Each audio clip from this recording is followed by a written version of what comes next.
నమస్తే, welcome to our channel. నేను సౌజన్య. YS Jaganmohan రెడ్డికి శ్రీరెడ్డి దారుణంగా ఓడిపోయేలాగా చేసిందా అంటే అవును అనేటువంటి సమాధానం వినిపిస్తోంది. ఎందుకనంటే ఆవిడ ఏం వీడియో చేసినా అది వైరల్ అవుతూనే ఉంటుంది. సో చాలా ట్రెండింగ్లో వచ్చినటువంటి వీడియోస్ కూడా చాలా ఉన్నాయి. సో అందులోనే ఆవిడ వైఎస్ షర్మిలకు సంబంధించి తీసినటువంటి బూతుల పంచాంగం వీడియో ఏదైతే ఉందో సో అది ఇప్పుడు నెగిటివ్ ఎఫెక్ట్ ఇస్తుంది జగన్మోహన్ రెడ్డికి. ఈవెన్ పార్టీ శ్రేణుల్లోనే ఈ రకంగా చెల్లిపోయిన బూతుల పురాణం తీస్తే ఎందుకు జగన్మోహన్ రెడ్డి స్పందించలేదు అనేటువంటి విధంగా చర్చలు సాగుతున్నాయని చెప్పి అంటూ ఉన్నారు. మరి ఈ అంశానికి సంబంధించి మనతో మాట్లాడడానికి వారి విశ్లేషణని మనతో పంచుకోవడానికి ఈరోజు మనతో పాటు ఉన్నారు senior political analyst KVV Prasad గారు ఉన్నారు. వారితో మాట్లాడదాం. నమస్తే అండి. నమస్తే అమ్మా. శ్రీరెడ్డి జగన్మోహన్ రెడ్డికి మేలు చేసిన దానికంటే చెడే ఎక్కువ చేసింది అనేటువంటి వాదన వినిపిస్తోంది. సో ఎందుకనంటే వైఎస్ షర్మిలను టార్గెట్ చేస్తూ ఆవిడ రిలీజ్ చేసిన వీడియో ఏదైతే ఉందో బూతుల పురాణం అనేది చెప్పుకోవాలి.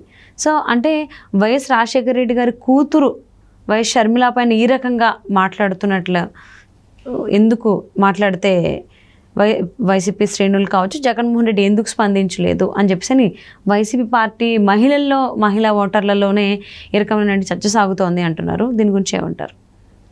ఇది మీరు చెప్పినట్టు 100% అమ్మా.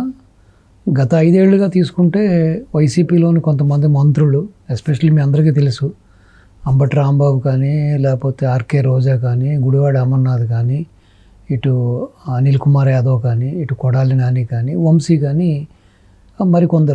కొంతమంది పార్టీకి సంబంధించిన కొంతమంది ధృతిసేని కొంతమంది కార్యకర్తలు కూడా వాళ్ళు మాట్లాడిన మాటలు జుగుస్సాకరమైన ఆ యొక్క పదజాలం, అలాగే కొంతమంది ప్రతిపక్ష నాయకుల యొక్క కుటుంబ సభ్యుల మీద, వాళ్ళ భార్యల మీద, పవన్ కళ్యాణ్ గారి పెళ్ళిళ్ళ మీద, ఈ విధంగా ఎవరి మీద తీసుకున్నా కూడా, బాబు గారి మీద కానీ, లోకేష్ బాబు గారి మీద తీసుకున్నా కూడా డెఫినెట్గా అది చేటే చేసింది.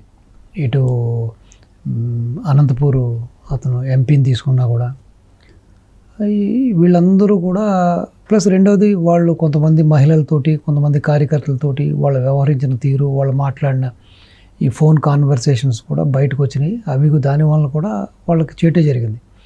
సో అందుకు భిన్నంగా ఈ రోజున శ్రీరెడ్డి పచ్చి బూతులతోటి సభ్య సమాజం తలదించుకునేలాగా, అదే స్త్రీ జాతి అసలు తలదించుకునేలాగా, స్త్రీల్లో కూడా ఇలాంటి వ్యక్తులు ఉంటారా, ఈ విధంగా మాట్లాడతారా అనే విధంగా అసభ్య పదజాలం, అసలు ఏదో చెబుతారు కదా, కర్ణ కటోరలే పగిలిపోయి రక్తం బయటకు వచ్చేలాగా మాటలు వింటుంటే అటువంటి మాటలు మాట్లాడుతూ ఈవెన్ అందరినీ కూడా, ప్రతిపక్ష నేతల్ని అందరినీ, పవన్ కళ్యాణ్ గారిని, అసలు వాళ్ళు వీళ్ళని లేదు, చిన్న చితక నేతల్ని, లేకపోతే పార్టీకి సంబంధించిన సానుభూతి పరులను కూడా తన బూత్ వీడియోలతోటి వీటి చేసేవి అన్నీ పరాకాష్ట చేరింది ఒక ఎత్తు అవుతే, ఈ మధ్యకాలంలో వైఎస్ షర్మిల గారి మీద అత్యంత జుగుత్సాకరమైన భాషతో, మాటతో, అసభ్య పదజాలంతో ఆవిడ చేసిన వీడియోలు మరింత రాష్ట్రంలో వేడిని పెంచాయి. మరింత వైసీపీ ప్లస్ జగన్మోహన్ రెడ్డి ప్రతిష్టని దిగదార్చాయని చెప్పడంలో అతిశయోక్తి కాదు. సో పార్టీ పరంగా, ఇటు ఓట్ బ్యాంక్ పరంగా కూడా అది తీవ్ర నష్టం చేసిందని చెప్పాలి.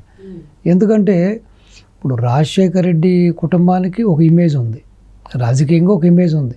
సో రాజశేఖర రెడ్డిని కానీ, లేకపోతే రాజశేఖర రెడ్డి కుటుంబ సభ్యుల్ని కానీ, వైఎస్ జగన్ కానీ కొంతమంది విమర్శిస్తారు. అది ఒక సిద్ధాంతపరమైన విమర్శ ఉంటుంది, పార్టీ పరంగా విమర్శ ఉంటుంది, లేకపోతే వాళ్ళ హయాంలో వాళ్ళు చేసిన అవినీతి మీద విమర్శ ఉంటుంది. కానీ ఏ రోజుని కూడా ఇటు కుటుంబ సభ్యుల్ని, ఇటు విజయమ్మను కానీ, లేకపోతే ఈ విధంగా షర్మిలను కానీ ఎవరు మాట్లాడిన తీరలేదు. బట్ ఈ శ్రీరెడ్డి యొక్క చేసిన ఈ వీడియో ఇది చూస్తే కూడా మరి ఎవరి ప్రోద్బలంతో అమ్మాయి ఈ విధంగా మాట్లాడుతుంది, ఎవరు ఉన్నారు, ఎంత సాహసం చేయడానికి ఏంటి కారణం? ఇప్పుడు సాధారణంగా సార్ డెఫినెట్గా ఎవరో యొక్క ప్రాతిబలం లేకుండా కష్టం. ఎందుకంటే రేపొద్దున్న పార్టీ అధికారం కోల్పోయిన తర్వాత పరిణామాలు ఎలాగుంటాయి, అది తీవ్రంగా ఉంటాయా లేకపోతే వేరే విధంగా ఉంటాయా అన్నది ఊహించనిది, మన ఊహ అందనిది.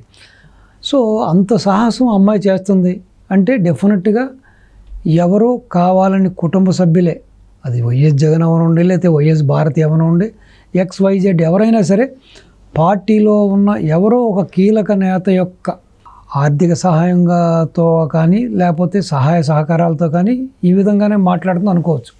లేదంటే అంత సాహసం చేసే సాహసం కష్టం. రేపొద్దున ఇప్పటికే కూటమికి అనుకూలంగా ఉంది విద్యా అవకాశాలని చెబుతున్నారు. సో రేపొద్దున వైసీపీ గవర్నమెంటు రేపొద్దున అధికారం కోల్పోయినప్పుడు వైఎస్ జగన్ బాగానే ఉంటాడు, వైఎస్ భారతి బాగానే ఉంటుంది, కానీ మధ్యలో నష్టపోయేది ఇటువంటి వాళ్ళే. ఎస్పెషల్లీ ఇప్పుడు ఈ బూతు పురాణం ఇటువంటి అసభ్య పదజాలంతో ప్రత్యర్థుల్ని ఈ విధంగా మాట్లాడే వాళ్ళకే నష్టం. ఇప్పుడు రేపొద్దున శ్రీరెడ్డి లాంటి వాళ్ళకి రేపొద్దున ఎక్కడైనా బయట తారసపడినప్పుడు ఇప్పుడు షర్మిల గారు అనుచరులు, లేకపోతే షర్మిల గారి యొక్క కార్యకర్తలు, లేకపోతే ఆ పార్టీకి చెందిన కార్యకర్తలు, లేకపోతే కుటుంబ సభ్యులు ఎవరో ఒకరు డెఫినెట్గా మ్యాన్ హ్యాండిల్ చేయడానికి అవకాశం ఉంది, లేకపోతే ఏదైనా క్రిమినల్ కేసులు పెట్టి లేకపోతే లోపల వేయడానికి అవకాశం ఉంది. సో వేరేదన్నా కూడా మనం అనుకోని ఒక దుర్ఘటన జరగడానికి కూడా ఛాన్స్ ఉంది. ఎందుకంటే ఇంత నీచాతి నీచంగా మానహారణం చేస్తూ ఆవిడ యొక్క క్యారెక్టర్ని అసెషన్ చేస్తూ మాట్లాడిన మాటలు సో వినే మనకే ఎంత కష్టంగా ఉన్నప్పుడు మరి నిజంగా ఆవిడ కన్న తల్లికి, భార్య, ఆవిడ బిడ్డలకి, ఆయన భర్తకి కూడా ఎంత మానసిక క్షోభ గురవుతారో మీరు ఆలోచించాలి.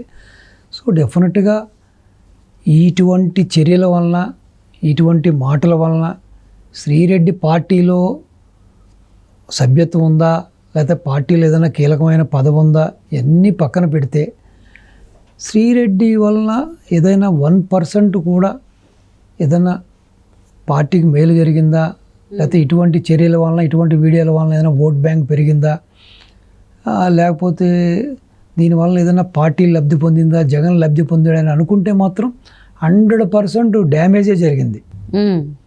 డెఫినెట్గా డ్యామేజ్ జరిగింది. ఇప్పుడు ఇప్పటికీ కూడా వైఎస్ఆర్ని అభిమానించే వాళ్ళు చాలామంది ఉన్నారు. ఎస్పెషల్లీ మహిళలు ఉన్నారు, అన్ని వర్గాల వాళ్ళు ఉన్నారు, అన్ని వయసుల వాళ్ళు ఉన్నారు. అటువంటిది ఏంటి, రాజన్న కూతుర్ని ఈ విధంగా మాట్లాడుతున్నారే, ఎలా మాట్లాడుతుంది ఈ అమ్మాయి, ఏ ధైర్యంతో మాట్లాడుతుంది, ఎవరు వెనకాల ఉన్నారు, ఎవరి ప్రోద్బలంతో మాట్లాడుతుందని అందరూ కూడా ఒక ఆలోచన ఉంటుంది. సో డెఫినెట్గా అది ఒక సీఎం, ఆయన ఎక్స్ చీఫ్ మినిస్టరు, సో ఆయన స్వర్గస్థులు అయ్యాడు, ఆయన is no more. Rajasekhara Reddy garu ప్రస్తుతం జగన్మోహన్ రెడ్డి గారు సీఎం గారి యొక్క చెల్లిని తోబొట్టుని ఈ విధంగా మాట్లాడుతుందంటే డెఫినెట్గా ఒకటి జగన్ కుటుంబ సభ్యులు, జగన్ యొక్క ప్రాతిబలం లేకుండా మాట్లాడటం కష్టం, ఎవరు ఆ సాహసం కూడా చేయరు. సో డెఫినెట్గా దీనివలన లబ్ధి జరిగిందా వైఎస్పీపీ కానీ లేకపోతే జగన్కి అనుకుంటే 100% నష్టమే జరిగింది. అది తీవ్ర నష్టం కూడా జరిగింది. ఎస్పెషల్లీ రాయలసీమ ఏరియాలో, కడప ఏరియాలో అది ఇంకా బాగా డ్యామేజ్ అయిందని కూడా అంటున్నారు. So even YCP MP seat డెఫినెట్గా షర్మిల గారు నగ్గుతారు, అవినాష్ రెడ్డి గారు ఓడిపోతారు అంటున్నారు. ఈవెన్ పులివెందులు కూడా మేబీ టఫ్ సిచ్యువేషన్లో ఉంది, అవసరమైతే జగన్ గారు ఓటమి చెందడానికి కూడా అవకాశాలు ఉన్నాయంటున్నారు. సో కాబట్టి ఇవి నాయకులు కూడా, ఈ వైసీపీ నాయకులు కానీ, వైసీపీ అధికార నాయకత్వం కానీ, జగన్మోహన్ రెడ్డి కూడా దీని గురించి ఒక పునరాలోచన చేసుకోవాలి. ఈ రాజకీయాలు అనేవి తాత్కాలికం, ఈ రాజకీయాలు అనేవి ఏం పర్మనెంట్ కాదు. సో హ్యూమన్ రిలేషన్సు, రక్త సంబంధాలు అనేవి ఇంపార్టెంట్ కాబట్టి సో ఇటువంటి వాళ్ళని ఎంకరేజ్ చేయడం అనేది చాలా పొరపాటు. సో ఇవాళ నిన్ను అంటుంది ఆవిడ, రేపొద్దున ఈ కూటమి సభ్యులు ఏ బీజేపీయో, జనసేనో, లేకపోతే మళ్ళీ టీడీపీ వైపుకో సపోజ్ వారు వెళ్తే, శ్రీరెడ్డి గారు వెళ్తే మళ్ళీ జగన్మోహన్ రెడ్డిని ఎందుకు మాట్లాడదు, జగన్మోహన్ రెడ్డిని భార్యను ఎందుకు మాట్లాడదు, జగన్మోహన్ రెడ్డిని పిల్లల్ని ఎందుకు మాట్లాడదు. కాబట్టి ఎప్పుడు కూడా సామెత చెప్పినట్టుగా ఒక ఆవుని పెంచుకుంటే పాలిస్తుంది, ఒక కోడిని పెంచుకుంటే గుడ్డిస్తుంది. ఇవి విషసర్పాలు లాంటివి.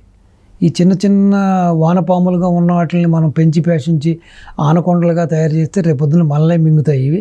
సో విషసర్పాలు లాంటివి. రేపొద్దున మనం పాలు పోసిన పెంచిన పామే మనల్ని కరవదని గ్యారంటీ ఏముంది. సో వైసీపీ సానుభూతి పరుల్లో ఉన్నటువంటి శ్రీరెడ్డి చేసిన మేలు కంటే కీడే ఎక్కువ ఉంది అని అంటారు. 100% అమ్మా, ఇది విష సంస్కృతి అమ్మా, దీన్ని మనం ఎంకరేజ్ చేయకూడదు. అందులోనూ రాజశేఖర్ రెడ్డి గారి కూతురు అయినటువంటి షర్మిల పైన ఆ రకంగా మాట్లాడిన తర్వాత కూడా ఎవరు స్పందించకపోవడం అనేది ఆలోచింపు చేస్తోంది. సో మరి దీన్ని ఎలా భర్తీ చేసుకుంటారు జగన్మోహన్ రెడ్డి, ఈ శ్రీరెడ్డి ఎఫెక్ట్ నుంచి ఎలా బయటపడతారో చూద్దామండి. Thank you so much Prasad గారు. నమస్తే. నమస్తే.